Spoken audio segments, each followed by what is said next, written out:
Oi! Hoje à noite, a gente vai acompanhar um profeta que, diferentemente de outras figuras bíblicas obcecadas por milagres grandiosos e revelações cósmicas, só queria uma sombra decente e o silêncio do deserto. Elias. Sim, aquele que invocou o fogo do céu como quem acende uma churrasqueira. Era, ao que tudo indica, o tipo de pessoa que preferia dormir longe das cidades, das conversas e, na maior parte do tempo, de qualquer outro ser humano. Você desperta no deserto. Não há teto, não há trânsito. Só o som do vento arrastando a areia de um lado para o outro. Um lagarto te observa por meio segundo. Decide que você não é ameaça nem comida. E segue sua vida. O calor começa a crescer. Aquele tipo de calor que dá vontade de desligar o cérebro. Mas ali, debaixo de um arbusto seco, Elias dorme como se estivesse num hotel 5 estrelas reservado só para ele. Então, antes de se acomodar de verdade, aproveita para curtir o vídeo e se inscrever no canal. Mas só se você realmente gosta do que faço por aqui. Comenta também de onde você está assistindo e que horas são por aí. Agora, apague as luzes. Talvez ligue um ventilador para aquele barulhinho de fundo gostoso e vamos juntos desacelerar nessa jornada. Você se senta na areia, perto do profeta adormecido. Ele ronca levemente. Aparentemente, um homem recém-fugido de uma sentença de morte consegue dormir em paz quando encontra o lugar certo, longe de tudo, sob o céu aberto, com um pouco de sombra improvisada. A cena em que Elias se deita sob um arbusto e pede para morrer aparece em 1 Reis 19. A primeira vista parece o fim da linha, e de certa forma é, mas também mostra algo extremamente humano: esgotamento. Sabe aquela sensação de não ter mais forças nem para responder uma mensagem? De simplesmente querer se deitar e sumir um pouco? É isso. O detalhe curioso está na escolha do local. Elias não procura uma caverna, nem uma vila segura. Ele se joga debaixo de um zimbro. Um arbusto solitário, baixo, quase sem folhas. Não é o melhor lugar do mundo para dormir, é verdade. É como escolher descansar debaixo de um guarda-sol torto numa praia deserta, sem nenhuma água por perto. Estudiosos ainda discutem se esse zimbro era mesmo o Retama haetam, um arbusto típico das regiões secas do Oriente Médio. Ele tem galhos longos, folhas minúsculas e, aqui vem a parte pitoresca, era usado tanto por nômades como abrigo temporário, quanto por animais como banheiro ocasional. Confortável, nem tanto. Mas disponível, isso sim. Você observa Elias ali, deitado com os pés sujos de areia, a barba meio embolada, e se pergunta: por que ele escolheu esse lugar? Talvez porque o zimbro oferecia exatamente o que ele precisava. Nem mais, nem menos. Um pouco de sombra, um pouco de solidão, um pouco de dignidade silenciosa. Hoje em dia, pessoas pagam caro para dormir em cápsulas anti-ruído ou retiros de silêncio nas montanhas. Elias só foi andando até onde ninguém mais queria estar e deixou o deserto cuidar dele. O calor drena a energia, o vento embala como um cobertor invisível, e o zimbro apenas observa. Sem perguntas, sem julgamentos. E não é estranho, e ao mesmo tempo reconfortante, perceber que momentos de encontro com o sagrado na Bíblia muitas vezes acontecem assim, sem pompa, sem multidão. Jacó sonha com uma escada encostando no céu enquanto dorme numa pedra. Moisés ouve Deus numa sarça que ninguém nota. E Elias, aqui, quase desmaiado de exaustão, está prestes a ser visitado por algo totalmente inesperado. Você ouve um leve farfalhar, talvez asas, talvez só o vento. Não é um som dramático. É discreto, gentil, como o toque de alguém que diz: você pode descansar. Não está sozinho.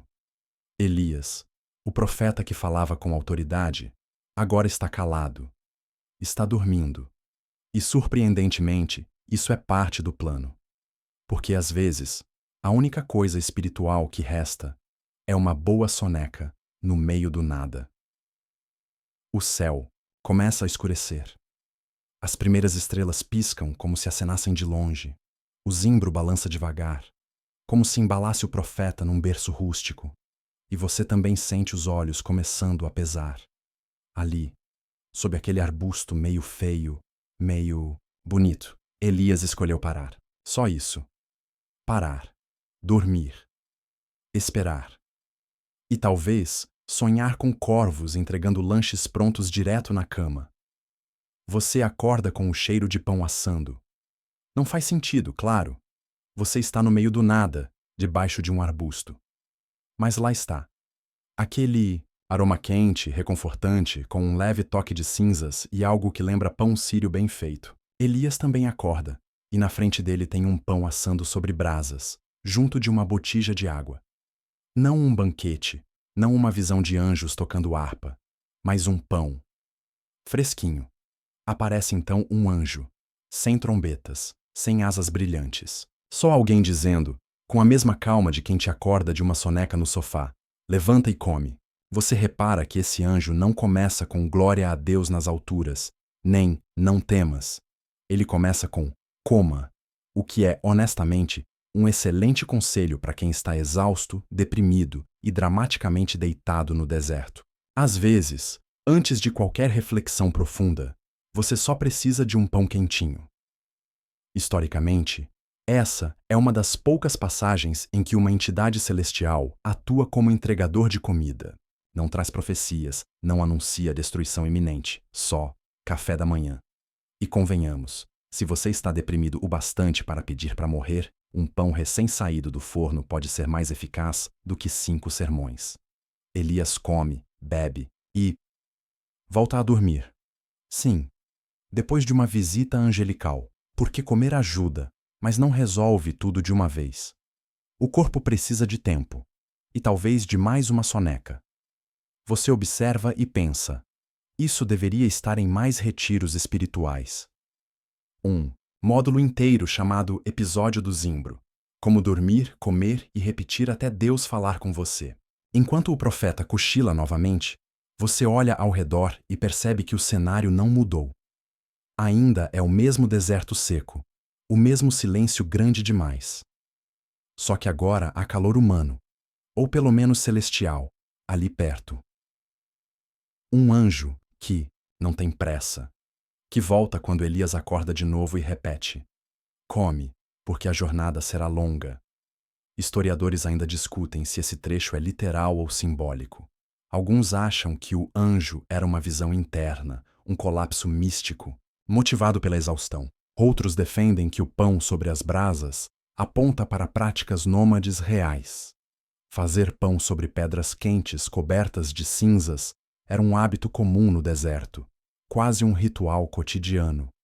O ponto é que, enquanto você observa Elias comendo, não há nada de extraordinário demais ali. Tudo é simples, quase tedioso. O que, estranhamente, é o que torna tudo tão bonito. Você começa a pensar nas vezes em que se sentiu igual a ele, sem rumo, cansado de tudo, esperando que alguma força maior te diga o que fazer. E, como Elias, talvez o que você precisava não era uma resposta metafísica, mas um lanche decente e uma permissão implícita para descansar mais um pouco. A sombra do zimbro começa a se mover. O sol segue seu caminho, indiferente a profetas, ou a você. Elias se levanta lentamente, como quem ainda sente o peso de tudo nos ombros. Mas agora há pão no estômago, água no corpo e uma tarefa à frente. O que vem depois será uma jornada longa. 40 dias, para ser exato, até o Monte Horebe, também conhecido como Sinai, o mesmo monte onde Moisés teve aquele encontro famoso com uma sarça em chamas. Mas você não está preocupado com isso agora. Nem Elias está. Por ora, é só caminhar. Um passo. Outro. Você sente o chão firme sob os pés, um tipo de firmeza que só o deserto tem, o tipo que te lembra que mesmo no meio do nada há direção. E talvez, como o anjo sugeriu, a comida seja só o começo. Elias ajusta o manto, respira fundo e segue em frente. Não rápido, não heróico, mas como quem aceitou que a vida pode ser só isso mesmo, às vezes: pão, água e silêncio. Você caminha junto. O vento levanta um pouco de areia. e você a sente entrando nos sapatos. Um lembrete gentil de que até jornadas sagradas têm seus incômodos menores. Mas há algo reconfortante nesse caminhar despretensioso. O tipo de reconforto que não grita, só sussurra, continue. Você e Elias continuam caminhando. O deserto não muda muito. Areia, pedras, silêncio. Um silêncio tão denso que quase tem textura. Às vezes parece que você está dentro de um cobertor gigante feito de poeira e vento quente. E, estranhamente, isso não é ruim. Elias não fala. Você também não sente necessidade. Caminhar com alguém que não fala é um tipo especial de intimidade. Aquele silêncio compartilhado que diz mais do que qualquer discurso. O pão e a água já acabaram há horas, mas a energia que restou, por alguma razão, é suficiente para seguir em frente. 40 dias é bastante tempo. Mais de um mês andando em terreno inóspito. E ainda assim, nenhuma reclamação. Elias não anota, não posta stories do tipo Day 17, ainda nenhum sinal de Deus. Ele só caminha, o que sinceramente já é muito. Você pensa em Moisés, porque o destino é o mesmo. Monte Horebe, também conhecido como aquele lugar onde Deus grita sussurrando. Historiadores afirmam que o Monte Sinai e o Horebe são provavelmente o mesmo lugar. Mas como os textos foram escritos em momentos e regiões diferentes, os nomes variam. Alguns estudiosos sugerem que Horeb se refere à região e Sinai ao cume. Outros dizem que são dois montes distintos. Mas vamos combinar. Se você já subiu um monte em jejum, não se importa muito com o nome técnico. Durante a jornada, você percebe um detalhe curioso. Elias escolhe dormir ao relento, mesmo quando passa por cavernas ou estruturas abandonadas. Parece proposital. Ele prefere a companhia das árvores tortas, das pedras quentes e dos insetos noturnos. Talvez dormir sob as estrelas o lembre de que existe céu. Ou talvez seja um tipo estranho de penitência, como se quisesse manter o desconforto como parte da oração. Um dos fatos mais ignorados sobre essa história é que Elias, mesmo sendo um dos profetas mais poderosos do Antigo Testamento, é constantemente solitário. Ele surge sem grande genealogia, sem introdução dramática. Só aparece e começa a provocar reis. E agora está aqui, andando com você, com o rosto queimado de sol e os pés cobertos de poeira. Não muito diferente de um andarilho moderno com sandálias desconfortáveis e uma missão mal explicada. Em uma dessas noites, vocês param sob uma tamargueira, uma árvore magra, resistente, que só cresce onde nada mais insiste. Elias se deita como sempre, mas você demora um pouco mais para dormir. Fica olhando para o céu e, por um instante, acha que vê uma estrela cadente. Ou talvez tenha sido só uma mosca passando rápido. Difícil dizer. A brisa da madrugada começa a mudar. Mais fria, mais densa. Você sente o peso do tempo. Esses dias todos caminhando não são só físicos, são mentais. É como se cada passo deixasse um pouco da sua ansiedade no chão. Um pensamento irritante a menos. Uma lembrança dolorosa esquecida pelo caminho. Elias sonha. Você não sabe com o quê, mas ele murmura algo incompreensível. Você tenta imaginar. Será que ele ainda pensa em Jezabel?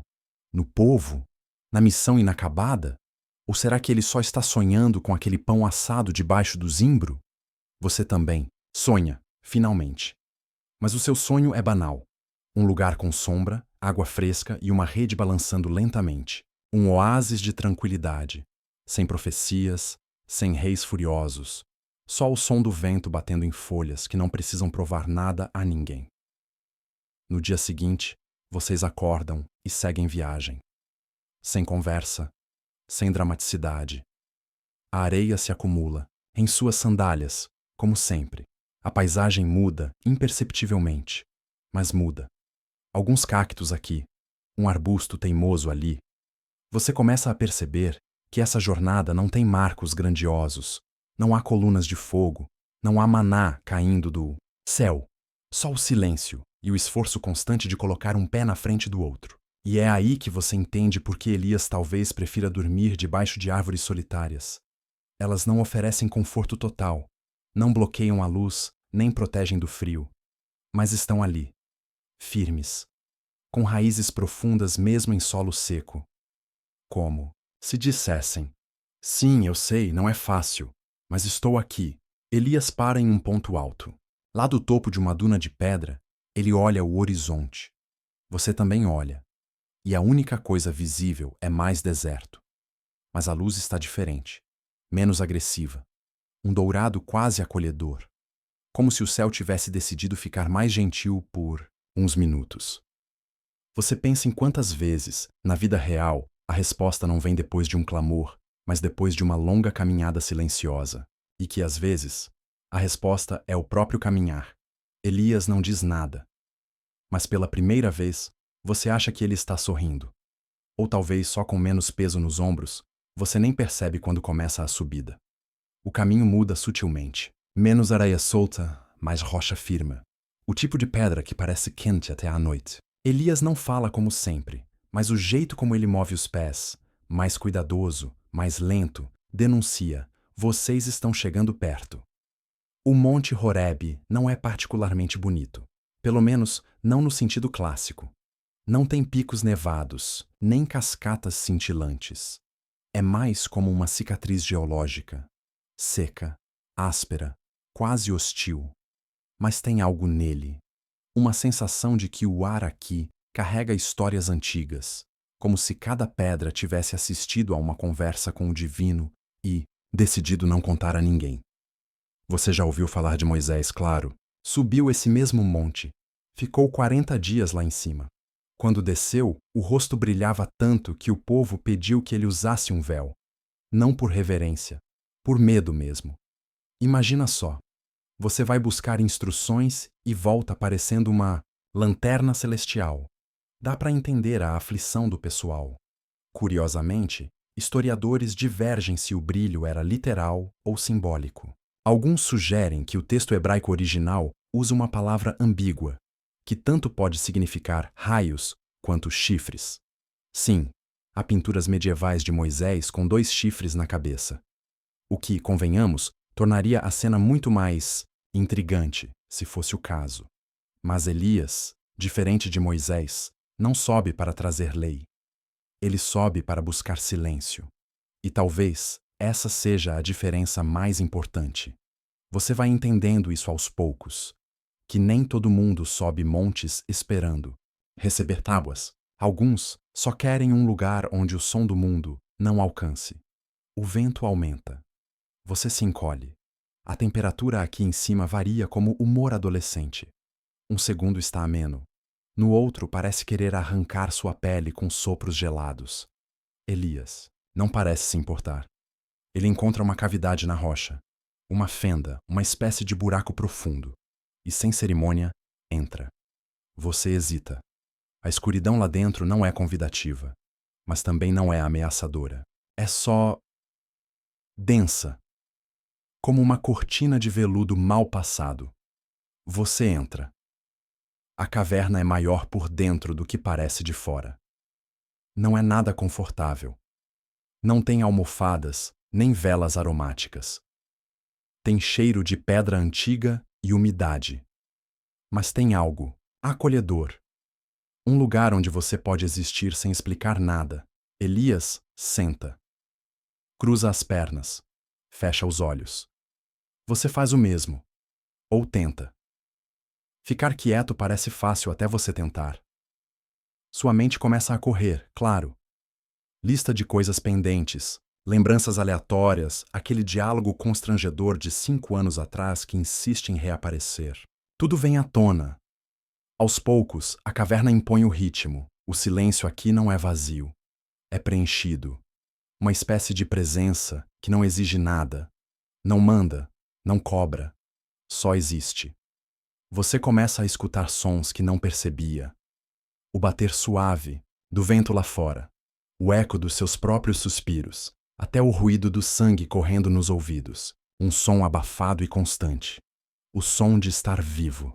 Elias continua imóvel, como se esperasse algo. Você também espera, embora não saiba o quê. E então acontece. Uma rajada forte, que faz as pedras vibrarem. O chão treme levemente. É o tipo de coisa que faria qualquer um correr. Mas Elias não se move. Você lembra de uma aula do ensino médio? Uma professora apaixonada por geologia falava sobre terremotos no Oriente Médio. A região onde vocês estão é próxima a uma falha sísmica antiga. O tipo de coisa que pode ou não acontecer. Mas que, quando acontece, sempre deixa um recado. O tremor passa. Depois vem o fogo. Literalmente. Uma labareda se acende do lado de fora. Talvez um raio, talvez algo inexplicável. Ilumina a entrada da caverna com um brilho feroz, quase cinematográfico. E, no entanto, Elias permanece. A última visita é o vento. Um sopro fino, quase sussurro, que entra na caverna como se estivesse procurando por algo.